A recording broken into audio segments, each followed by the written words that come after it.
तो क्या भारत के अंतरिक्ष मिशन का हिस्सा बनने का सपना देखते हैं? अगर हाँ, तो ये मौका शायद अब तक का सबसे बड़ा है। भारतीय अंतरिक्ष अनुसंधान संगठन यानी इसरो ने एक बहुत बड़ी भर्ती निकाली है। और इस पूरी चर्चा में हम इसी मौके की हर एक डिटेल को समझेंगे, ताकि जो कोई भी आईएसआरओ में अपना करियर बनाना चाहता है, उसके लिए रास्ता एकदम साफ हो जाए।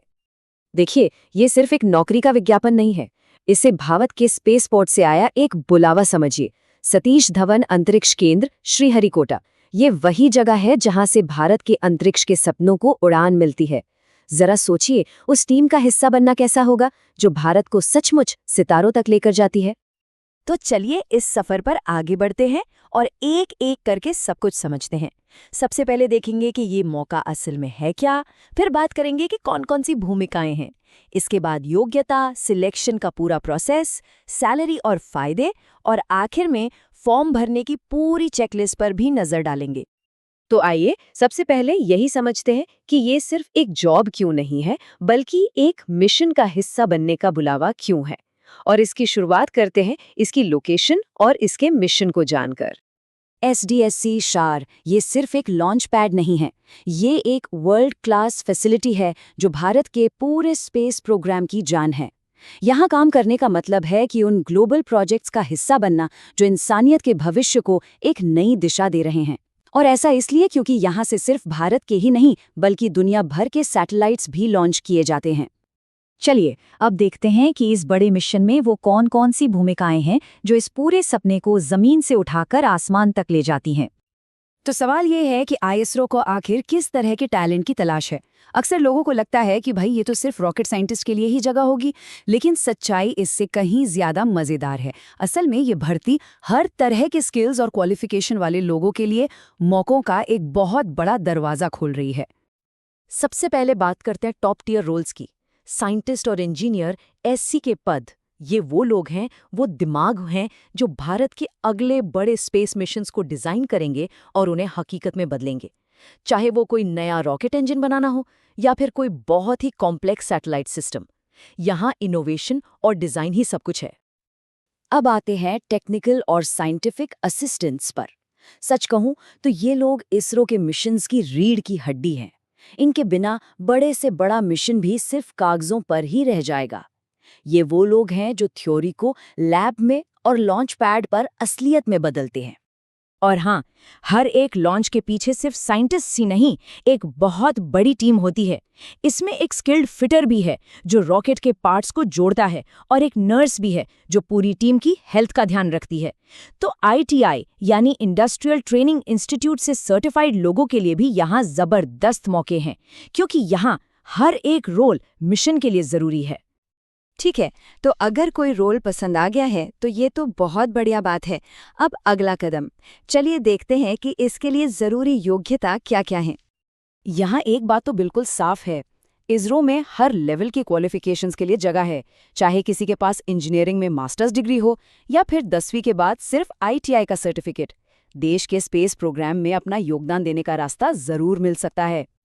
क्वालिफिकेशन के साथ साथ उम्र भी एक बहुत ज़रूरी चीज़ है, और उम्र को कैलकुलेट करते समय एक तारीख का खास ध्यान रखना है, और वो है 14 नवंबर 2025।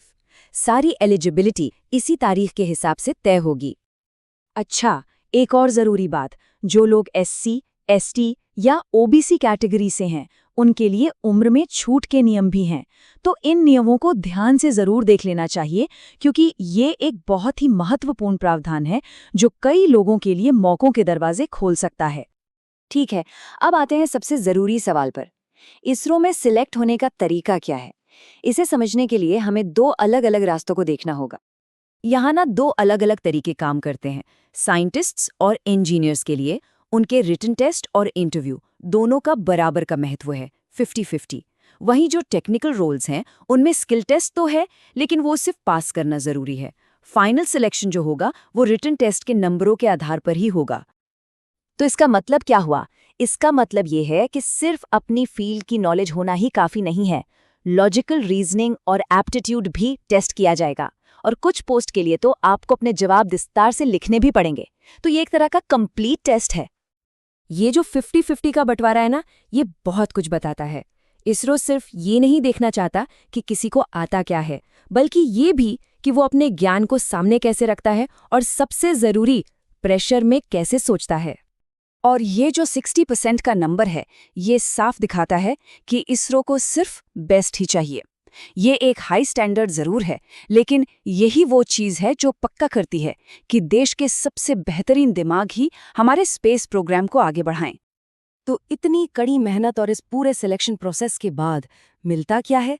चलिए अब उस हिस्से की बात करते हैं जो इसरो में करियर को सिर्फ सम्मानजनक ही नहीं बल्कि बहुत आकर्षक भी बनाता है। ये जो नंबर स्क्रीन पर दिख रहे हैं, ये सिर्फ शुरुआती सैलरी है। इनके अलावा सेंट्रल गवर्नमेंट के कर्मचारियों को मिलने वाले सारे फायदे भी हैं, जैसे ट्रैवल अलाउंस, डीए और बेहतरीन मेडिकल सुविधाएं। ये सब मिलकर इस पूरे पैकेज को और भी शानदार बना देते हैं। और ये मेरे हिसाब से इसरो की सबसे अच्छी बातों में से एक है। यहाँ प्रमोशन इस बात पर निर्भर नहीं करता कि कोई पोस्ट खाली है या नहीं।